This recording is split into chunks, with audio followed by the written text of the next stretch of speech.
Welcome back to Well, That's Interesting, the shit you have to deal with when you're old edition. Oh my God. This is something I try not to think about because there's already so much shit to deal with. Oh, yeah. And there's going to be more. Endless shit. Cascade of shit. Avalanche of shit. Sometimes the shit's good. Sometimes the shit is not so good. Yeah, I have a feeling we're going to talk about some not so good shit today. Not so good shit. But it does end well, believe it or not. I picked happy endings, but boy, it does not look like it's going to be that way. Oh my God. I may have seen some pictures already and... Yeah, oof. Oof. Yeah, we'll get into that. We're in for some shit. Before we get into that shit, I'm Jill Chacha, and I'm with the horrified Marissa Riley. Yes, I am terrified. We will talk about it soon. Today, In-Betweeni 036, fetus found in 91-year-old woman, and 91-year-old man accidentally gets 2 COVID vaccines in one day. Great. So long story short, 91 sounds terrible. They made it this far to deal with this shit. They should have gotten free passes. It's just not fair. No, it's not. Life is not fair. Before we get into the journey that is being 91, let's give a shout out to Adam Reyna. We're looking at you. Fuck yeah, Adam Reyna. We just wanted to just read your review on Apple iTunes. Dr. Marissa, would you do the honors of reading this magnificent review? I would absolutely love to. First of all, it is 5 stars, and I love it. I love it when reviews are 5 stars. It's a personal favorite. Adam Reyna on the 10th said, I'm hooked. To be perfectly honest, I subscribed to this wonderful podcast after they liked a tweet about Christopher Maloney's blessed rump. That's all it took. Jill Chacha and Dr. Marissa, amazing, are witty, hilarious, and constantly gathering the most interesting fact I've ever heard. Also, I am a business penguin, said, liked Benedict Cumberbatch. Amazing review. Right. I wish I could do a decent I cannot. Cumberbatch impression. I'll work on it, Adam. Don't you worry. Amazing. But we are so happy to have you be a part of our flock. Welcome to the flock, Adam Reyna. Yeah. And thank you to everyone leaving a review, hitting the star buttons, that thing that you do. Yeah. And it just helps other people find the flock. So thank you. Seriously, we love our business geese. Y'all are the best. Absolutely incredible. Yeah. So thank you. And I guess that's a good intro to the In-Betweeni 036. Should we start? Let's talk about some shit. Let's talk about some horrible shit. All right, that's what we're here for. Now, let's begin by heading back in time to what seems like several hundred lifetimes ago, to 2015. Jesus. I know. When I started writing this episode, I struggled to remember what the fuck happened that year. That's the trauma the last few years has done to my mind. I could not remember what happened in 2015. Yeah. And it bothered me so much that I actually Googled major events 2015. Tell me what happened. I don't remember either. A lot of important shit. It was the year the U.S. Supreme Court finally legalized same-sex marriage. Oh my God, why did we forget that?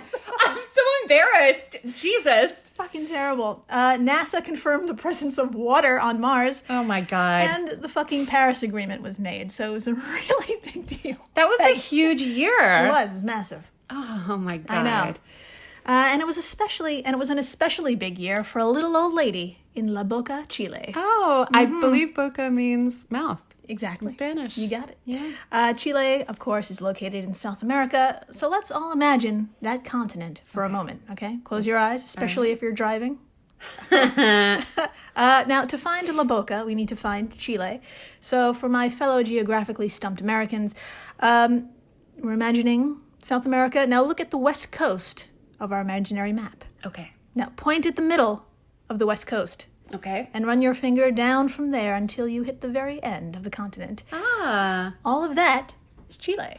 Ah. It is a thin strip of a nation. Lost my notes.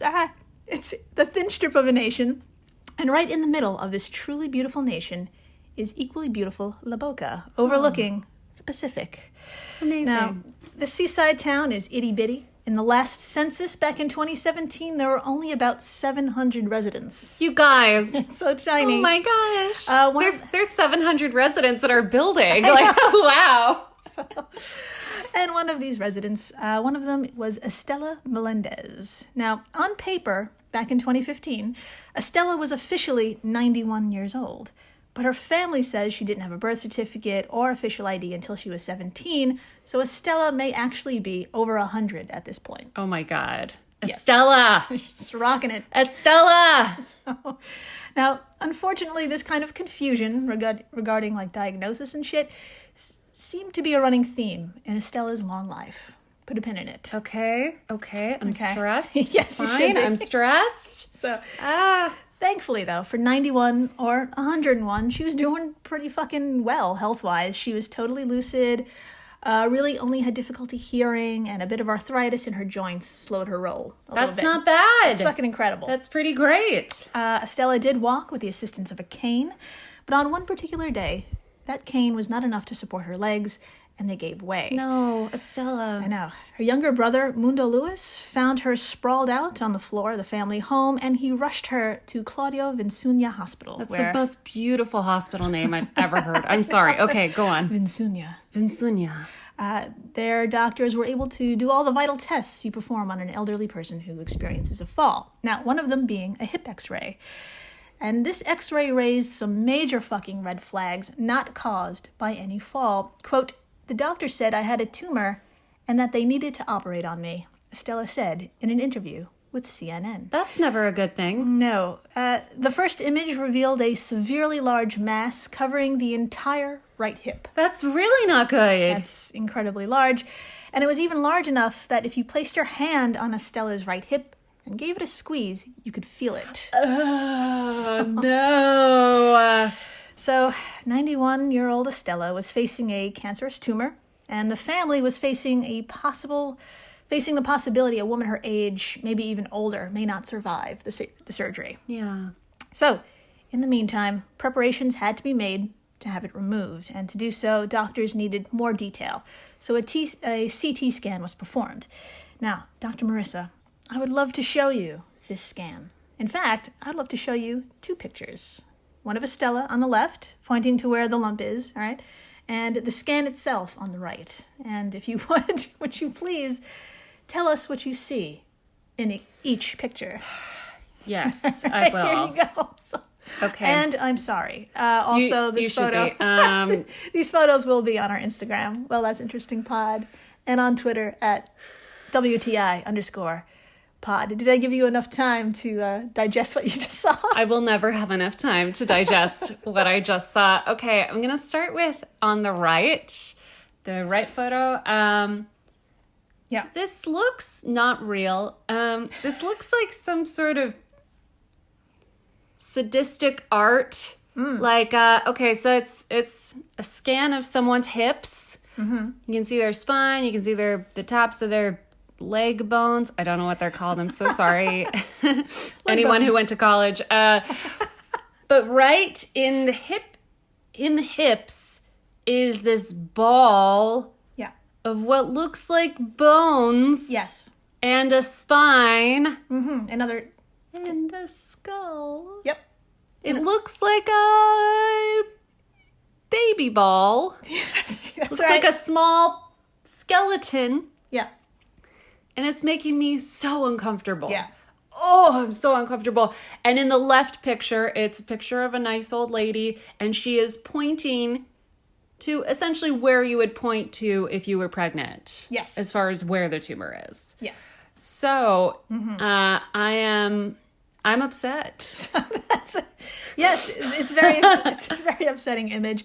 And what we're looking at here is no tumor, but a lithopedion. And that's Greek for a stone baby. Great. Yes. So what the fuck is that? And how is this all possible?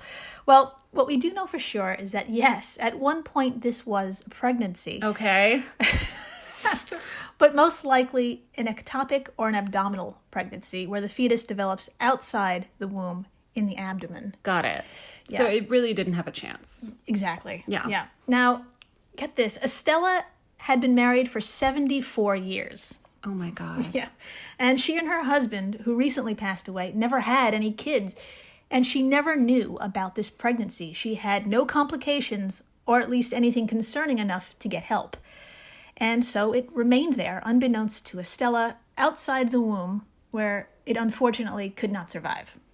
Okay, but here's the thing. It's really big. Yeah.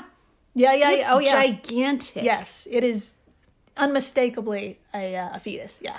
Also, I feel like this is something where if I look up like 3 of the problems I have on any given day, WebMD would be like, you are having a stone baby. Like this is, WebMD would be like, you either have HIV or a stone baby. And then I would spend the next 3 hours looking at pictures of stone babies. Yeah. And this actually happened to someone. This actually happened to this woman. Yeah. Now, Dr. Mercer, would you please read from the Psychology Today article, When a Fetus Turns to a Stone, Oh my God. to tell us what happens when it's not removed. Yes. Okay. All right. I'm fine. Okay. Quote, a stone baby can develop only after 3 months of pregnancy. Before that, an embryo or early fetus is small enough for the woman's body to absorb.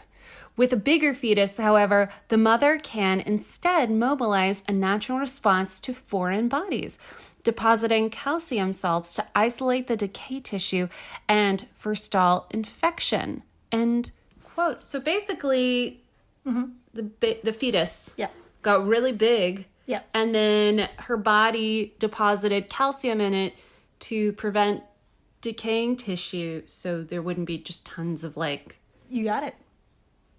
dead flesh in her body. Which would cause an infection and cause, her death. Exactly. That's so nice of the body, but it's still creepy as fuck. Mother Nature. I know. How wasted were you when you made this decision? You know what? To prevent an infection, I won't just have it flushed out in some smart way. I'll just turn it into a stone. Yeah. Magical. What? It's the Harry Potter shit. So this is what happened in Estella, some Harry Potter shit. Her body calcified the fetus, essentially turning it to a stone, just like you did. You said, not like you did. Sorry. Just like you said. No! To prevent an infection. And I know what you're thinking. Probably many fucking things, but let's start here. Was she carrying this around most of her life? Yes, she was. Oh my God. So this nearly 4.5 pound stone. What? Sorry, okay. Yeah, it's okay. Let it out. This nearly 4.5 pound stone was possibly created 60 years prior to the discovery. Oh my God. And 60 was settled upon, get this, using her younger brother Mundo as a gauge. Her lump showed up around the time he was born 60 years ago, and he told the BBC in an interview he always remembered Estella having that lump. So that's how they eyeballed it. So I'm just wrapping my head around the fact that she's had this lump and we haven't done anything about it. Oh, I'm glad you brought that up. Oh. Uh-huh. That's no. Oh no. Yes. Oh, we should continue. Okay. So doctors decided not to remove the stone because clearly it's not life-threatening. She's had it for 60 fucking years. Yeah. And honestly, surgery may do much more harm than good at this point. Estella's too old to recover from something that large being removed. Yeah. And it seemed Estella was absolutely fine with this decision. On a bittersweet note, she told CNN, quote, the lump on her belly reminds her of her husband. Oh. I know. That's so beautiful. Also Heartbreaking. Yeah. Okay, just keep talking. Okay. Our story, though, does not end here. What? Mm-hmm. What? That's right. Let's head on back to the roaring 1980s. What the fuck? That's right. When Estella had coincidentally gotten an X-ray in the same area. And of course, the same red flags appeared. A giant blot over her entire right hip. Doctors again diagnosed Estella with cancer. What? Or should I say they diagnosed her again for the first time? I don't know. Anyway, so this diagnosis was so severe, they were like, don't even bother with surgery. You have 3 days to live. What? Yeah. Uh-huh. Doctors. Okay. Doctors from the 80s. Get Doctors it from the together. 80s. So, What the fuck? yeah, they sent her home thinking she was going to die any minute. But the minutes passed, and the days passed, and the years passed until that fateful day, Estella fell. And it wasn't until 2015 when that mysterious lump was finally revealed to be a fetus. Oh my God. And a fetus somewhere between 4 and 7 months old, just frozen in time. Estella, I admire you. I admire your positivity and your calmness. If someone told me I had 3 days to die, on day 4, if I was still alive, Yeah. I would have gotten a second opinion, a third opinion. You know what? On day 1, I would have gotten... Oh, yeah. I would have gotten 8 opinions. I would have had this confirmed. Mm-hmm. Yeah. I have so much anxiety. I wouldn't be able to just She just let it go. she just let it go, and she's just, I'm gonna ride this. Amazing. I hope she just lived a full fucking life. You know she did. Yeah, You know anyone who is fine with having, like, a lump coming out of their hip, who doesn't care about that, lives their best life every day. I fucking hope so. Yeah. I hope she did all the drugs. I hope she did so many drugs and ate so many carbs. Many carbs. Just carbs and wine and, just, just sitting back. Carbs and wine. That's and it. Just carbs and wine. Sitting on the beach. I aspire. Okay. So, I know what else you may be thinking. How common is this? Yes. So, Tell me, Dr. Cha-Cha. well, Dr. Marissa, would you please inform us by reading from our source, Wikipedia? I would love to. All right, quote, there are only 300 known cases of lithopedia in the world recorded in over 400 years of medical literature. While the chance of abdominal pregnancy is 1 in 11,000 pregnancies, only between 1.5 and 1.8% of these abdominal pregnancies may develop into lithopedia. End quote. So it's probably not going to happen to me tomorrow. No. Is what you're saying. Exactly. Promise? I promise. Absolutely promise. Okay. Yes. Not going to happen. Not Also, gonna I'm gay, so it would Yeah, be we're both gay. really, we're really gay together. weird, complicated if that happens. Yes. So yeah, it's super rare, and fortunately, people carrying a stone usually show no side effects, which is why so many are found incidentally, like Stella. Yeah. And even wackier good news, according to that Psychology Today article, it's possible that if you've got one, you can still conceive and give birth without incident. Weird. Yes. So, Weird. Then this was shown by several other cases where this took place. Most recently in 1999, where a 67-year-old woman finally felt some abdominal pain that led her to the hospital. Scans revealed a stone, and it was diagnosed as a missed pregnancy 37 years ago. However, she still had another child within that time frame. Bananas. Yeah, so she was carrying a stone baby and a real baby together at some point. So the look you gave me was incredible. I wish we recorded that. I know. I'm gonna need to look at some dog videos after this. Yeah, we're gonna need to cope. So I guess we should take a break. Yep. All right. So that was a fucking bonkers story. And after the break, well, we've got another one for you, but this time with a 91-year-old man and a COVID vaccine mix-up. Oops. So stay tuned. Please do. Hello, everyone. You may recognize me as Gabby from the History of Everything podcast. And my name is Brenna, and you don't recognize me from anything yet.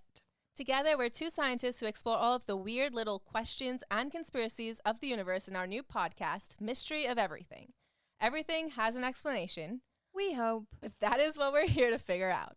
We will dive into the science behind many popular conspiracy theories, such as vaccines causing autism, flat earth theory, and was the moon landing fake? And if so, why the heck would anyone even do that?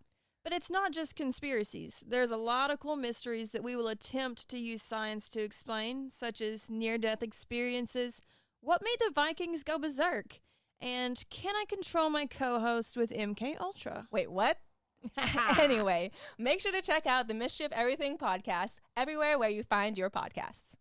We're the All Creatures Podcast. Each week, Angie and I explore and share amazing details about the many animals we share our world with. Plus, Chris and I are both PhD scientists and educators. So we do the deep dives in the scientific research and then come back and share what we learn in a fun and casual way. We also speak with other scientists, animal experts, activists, and many other conservation enthusiasts from all over the planet. So you can find the All Creatures podcast wherever you get your podcasts.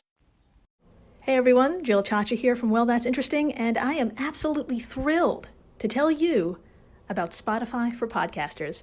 I use it, I love it, and it all started by downloading the free Spotify for Podcasters app, which has all the tools you need in one place to record and edit your masterpiece of a podcast. Spotify for Podcasters also distributes your show to all major platforms.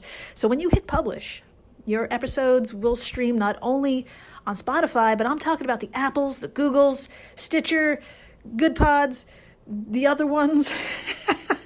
You get the idea. And you can monetize your podcast with no minimum listenership required. You could also set up monthly subscriptions and record ads just like this one. So what are you waiting for? Download Spotify for Podcasters today and start changing the world. Oh, and please, stay interesting. And we're back. We are so back. We are so back, and we're doing drugs. Yeah. That's what I like to hear. So let's head on over to Ohio just a few months ago, January 22nd, to be exact. Okay. And we're in the city of Hamilton, Ohio, not overlooking the Pacific Ocean. Good to know.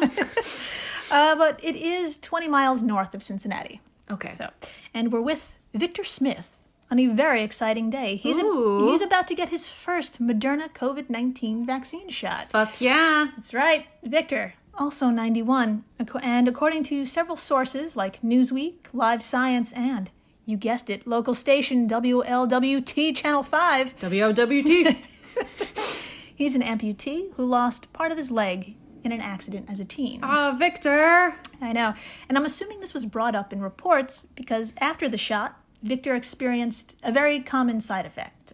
He felt fatigue. Yes. And being 91 and all of this information we just spoke about, it may explain why Mr. Smith experienced a fall. Yeah. I know. Thankfully, as with our previous story, Victor was quickly rushed to a local hospital. Shortly after there, he was transferred to Jamestown Rehabilitation, where his stay was a wee bit longer, just over a month. Oh, yeah. I'm glad he had that resource. Oh, absolutely, yeah. But it was sometime within these 30 days, Victor actually got COVID. What? Yes. No. I know. But as we will see, he's one hell of a fighter. Victor survived.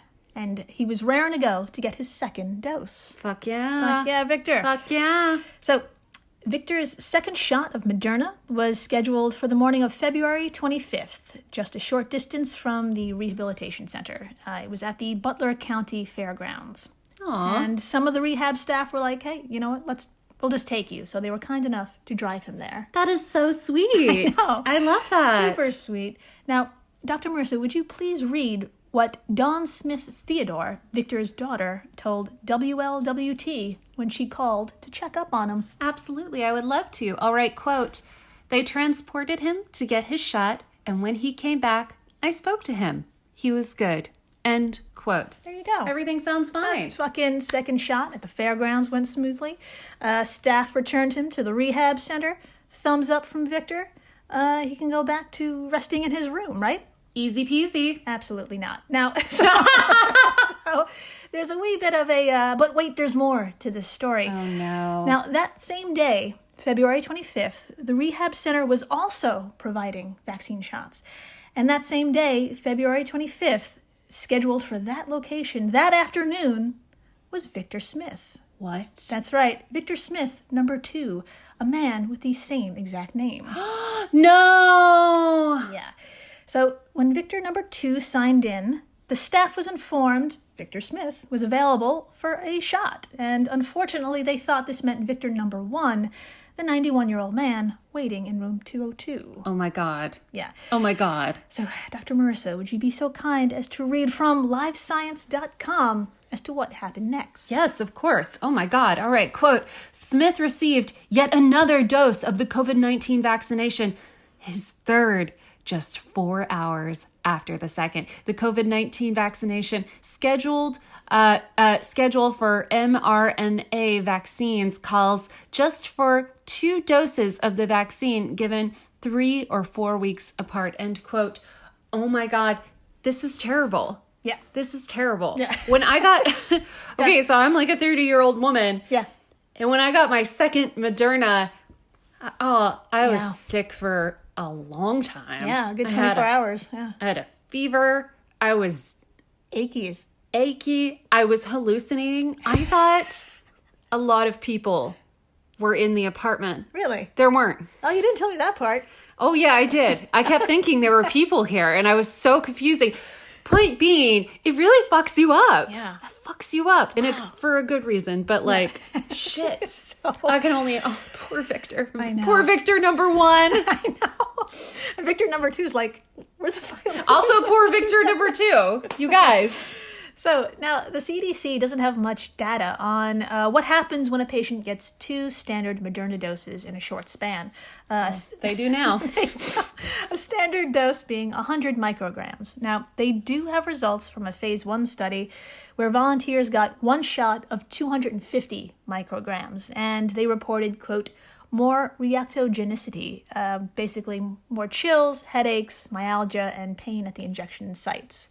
They were more severe. Okay. And that's from the CDC. Okay. So, now remember, Victor's case is even more unique. Not only did he get 2 shots in 4 hours, he got another a month ago. And, Right. and got COVID itself. So, Oh my God, that's Remember right. I that? forgot about the fact that he's he got pumped COVID. full of COVID. There's so much COVID. Oh my God. This clusterfuck resulted in, you guessed it, quite the clusterfuck of a reaction. No. His daughter told SpectrumNews1.com, quote, I got a call about 6:15 saying my dad was in respiratory distress, saying his oxygen level was at 85. That's bad. Yeah. And he was being transported to the hospital. Oh my God. I got a call that night from the hospital telling me my dad was dying of congestive heart failure. What? End quote. No. I'm so know. scared. Tell me more. So I should mention, she lives in LA, so she was dealing with this long distance. Yeah. Yeah. So now Victor is one hell of a fighter, and after 12 days in the hospital at 91 fucking years old, after all of this shit, he survived. Fuck yeah. That's right. Victor. Right. Fuck yeah, Victor. Fast forward 2 months to early May. Vaccine Vic, as he likes to now call himself, I love it. and his daughter were reunited. Yeah, for the first time, and I think it was like 15 months or so. Jesus. So Dawn plans on moving Vic to LA, where he'll be staying at a full-time care facility nearby. And they made it through, and they're still making it through. Let's all keep it fucking going.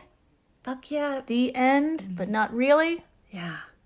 Fuck yeah, Vaccine Vic. That's right. I put that on a t-shirt, put it on a tote, Yeah. put it on a wheelchair, put it on an oxygen tank. I want that everywhere. I wish I had his address. That sounds creepy, so I could send him just a bunch of shit that says Vaccine Vic on it. I know, he'd love that.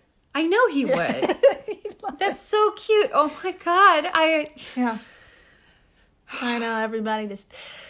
Wow. Wowie. What a journey. What a journey. Vaccine Vic. So that is the end of In-Betweeni 036. Amazing. Thanks to Vic. Thanks to everyone listening. Thanks to Adam Reyna. Thank you, Adam. Also, I realize I never point out the fact that you called me a doctor. That means everything to me. My mom would love that. My dad would love that. They'd be like, finally, she's a doctor. Even if it is You know, if a enough fictional one. if enough people say it, honorary doctor, Dr. Marissa. I would love to be an honorary doctor who never does anything medical to other people. That's right. Except for putting Band-Aids on Jill. Yeah. Oh my God, I'm a klutz. Okay. Everyone, stay interesting. Please do.